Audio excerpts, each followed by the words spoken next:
Hi food lovers, welcome back to Siri home kitchen. నేను మీ సిరి సతీష్.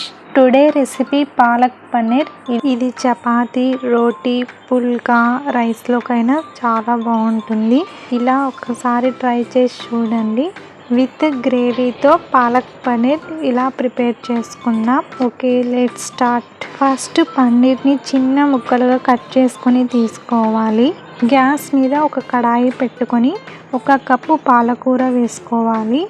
అందులోకి ఒక చిన్న గ్లాస్ వాటర్ వేసుకొని పాలకూరని బాగా ఉడికించుకోవాలి. 2 నిమిషాల తర్వాత పాలకూర బాగా ఉడికిపోయింది.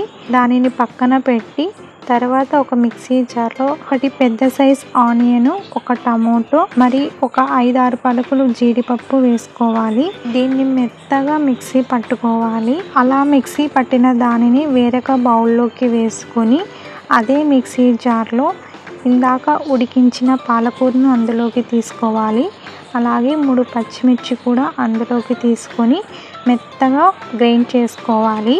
గ్రైండ్ చేసుకున్న తర్వాత స్టవ్ మీద ప్యాన్ పెట్టి 2 టీ స్పూన్ల ఆయిల్, 1 టీ స్పూన్ నెయ్యి వేసుకోవాలి. నెక్స్ట్ 1 టీ స్పూన్ జీలకర్ర వేసుకోవాలి. ఆయిల్ బాగా హీట్ అయిన తర్వాత నెక్స్ట్ ఒక ఆనియన్, 2 ఎండుమిర్చి అండ్ 2 రెమ్మల కరివేపాకు వేసుకొని బాగా వేయించుకోవాలి. ఆనియన్ ఒక 50% మగ్గిన తర్వాత 1 టీ స్పూన్ అల్లం వెల్లుల్లి పేస్ట్ వేసుకొని పచ్చి వాసన పోయే వరకు బాగా వేయించుకోవాలి. ఆలోపు ఆనియన్ కూడా పూర్తిగా మగ్గుతుంది. ఆనియన్ బాగా మగ్గిన తర్వాత మనం మిక్సీ పట్టుకున్న పేస్ట్ను కూడా ఇందులోకి యాడ్ చేసుకోవాలి. కింద అడుగంటిపోకుండా మధ్య మధ్యలో తిప్పుతూ కలుపుతూ బాగా వేయించుకోవాలి. మీకు కింద అడుగంటుతుంది అనిపిస్తున్నప్పుడు ఒక చిన్న గ్లాస్ వాటర్ కూడా యాడ్ చేసుకోండి.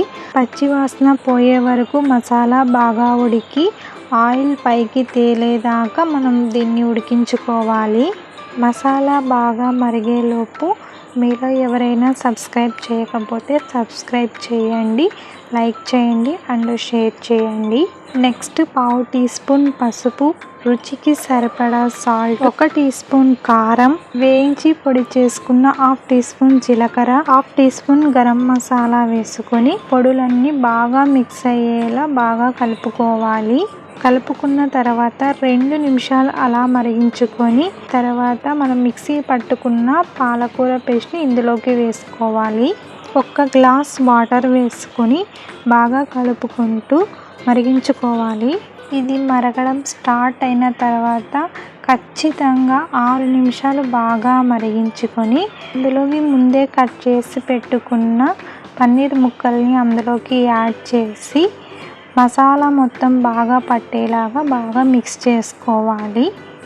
ఒక 5 నిమిషాలు ఉడికిన తర్వాత లాస్ట్గా చివరిగా ఇందులోకి 1 టీ స్పూన్ నెయ్యి యాడ్ చేసుకోవాలి. అలాగే 1/2 టీ స్పూన్ కస్తూరి మేతిని బాగా నలిపి లాస్ట్గా ఫైనల్గా వేసుకుంటే దీని టేస్ట్ అదిరిపోతుంది. పాలక్ పన్నీర్ రెడీ అయిపోయింది. మీరు కూడా పన్నీర్తో ఈ రెసిపీ ఖచ్చితంగా ట్రై చేయండి.